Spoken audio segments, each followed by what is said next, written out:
From Montana's news leader, this is the MTN 530 News. Governor-elect Greg Gianforte talks tonight with MTN for his first sit-down interview since clinching Montana's election in November. And as another 16 Montanans lose their lives to COVID-19 related illness, Governor Steve Bullock announces which Montana health agencies will get the first round of Pfizer vaccines and how soon their second dose will come. Good evening, everyone. Thanks for joining us on your Monday. I'm Jeanelle Slade. Well, Billings Clinic and St. Vincent Healthcare are among 10 of Montana's largest hospitals that will get that initial dose. Bullock says the Montana Department of Public Health and Human Services is expected to receive 9,700 first doses by December 15th. Then the same agencies will receive a second round of vaccines before a second dose is due 21 days later. Now, the Pfizer vaccine contains 975 doses per box and must be held in cold storage. Now, Billings Clinic officials tell Q2 they already had a cold storage freezer, while St. Vincent had to purchase one.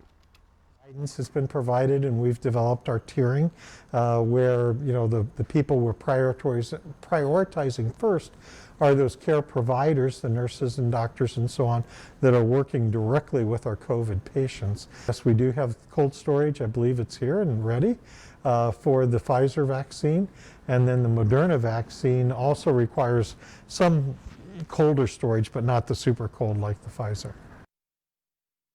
Of the 16 reported COVID-related deaths across Montana, several of those victims are from right here in our region. The latest death, a Bighorn County man who died today, bringing that county's total deaths to 50 tonight. The mortality rate in Bighorn County from COVID-19 is now nearly 5 times the rate in Yellowstone County.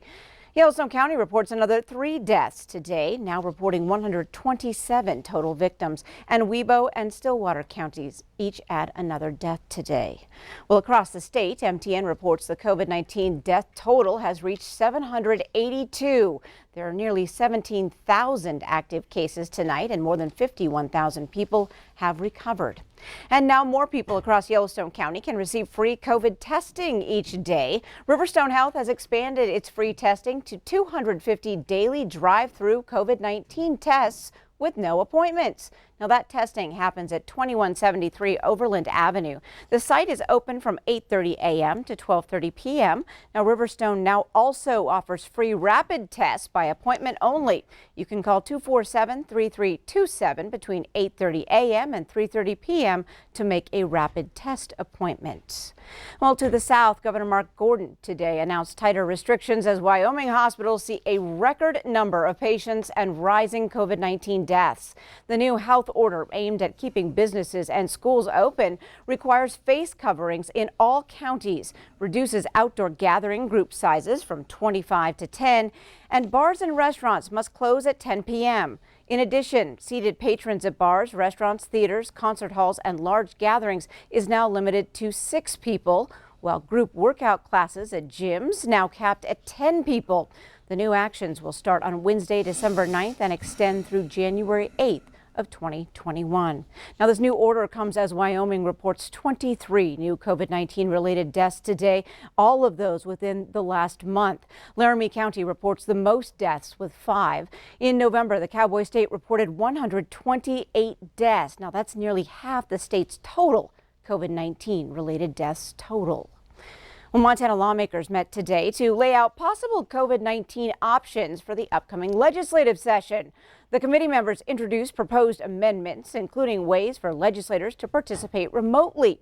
Whatever the legislature decides will have a big impact on the Helena community. Now, last month, the Lewis and Clark County Board of Health sent a letter to lawmakers urging them to hold the session remotely to limit the chance of virus transmission. Now, local elected officials echoed those concerns. However, some are concerned, however, that not having legislators come to Helena could have a major impact on local businesses. So they're urging lawmakers to use safety precautions so the session can move forward. Every session, the flu just runs rampant. But now we're not talking about the flu. We're talking about COVID, which is a whole nother ball of wax. But this is not the time for us to have the legislature come in person. Being safe and respecting others who may have medical issues will ensure that the session can be held safely and without interruption, and that the virus doesn't spread amongst you, your colleagues and staff, and even our community. Now, the Rules Committee will not vote on any proposed amendments until next week. Well, more than 1 week later, there are still no arrests in a fatal pedestrian hit and run in Bighorn County. 32-year-old Jeremy Eastman of Hardin was killed a week ago Sunday evening while walking along River Road A between Hardin and Crow Agency. His family and friends have shared this social media post asking anyone with information to please come forward. The Montana Highway Patrol says a pedestrian was struck from behind by an unknown vehicle. Now, the FBI and the BIA are conducting a joint death investigation, but could not confirm it involved Eastman. Now, here in Billings, construction crews with the Montana Department of Transportation have started on the second phase of the Billings Bypass project. Now, the second phase is a bridge over the Yellowstone River that will connect 5 Mile Road to Johnson Lane on the east side of the river. Crews started work a few months ago and hope to have the bridge complete ahead of schedule by the end of 2021. Once complete, the bridge will stretch 1,800 feet with a 3% grade and will include a bike and pedestrian sidewalk that is separated from the road. Now, this bridge will be the first one built over the Yellowstone River in about 100 years. As you can imagine, there's a lot of environmental permitting and floodplain study that has to happen for installing new bridge piers and abutments within a floodplain.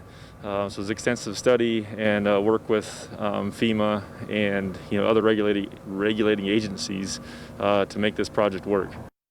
All 6 phases of the Billings Bypass project are expected to be complete by the end of 2025. Well, today marks the 79th commemoration of the attack of American forces at Pearl Harbor. 2,400 service members and civilians were killed, including 15 Montanans. Due to COVID restrictions, a digital event was held in Helena this year to remember and honor the lives lost that day. One of the ships present at Pearl Harbor was the USS Helena. Even after a torpedo breached its hull, the crew shot down 6 enemy aircraft of the 29 Japanese planes that were downed that day. America fully entered the war after the attack on Pearl Harbor. 57,000 Montanans served in World War II, almost 10% of the state's population at that time.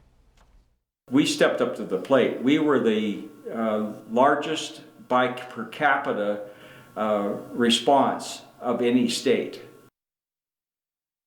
Now, of those Montanans that served, 1,500 did not return home.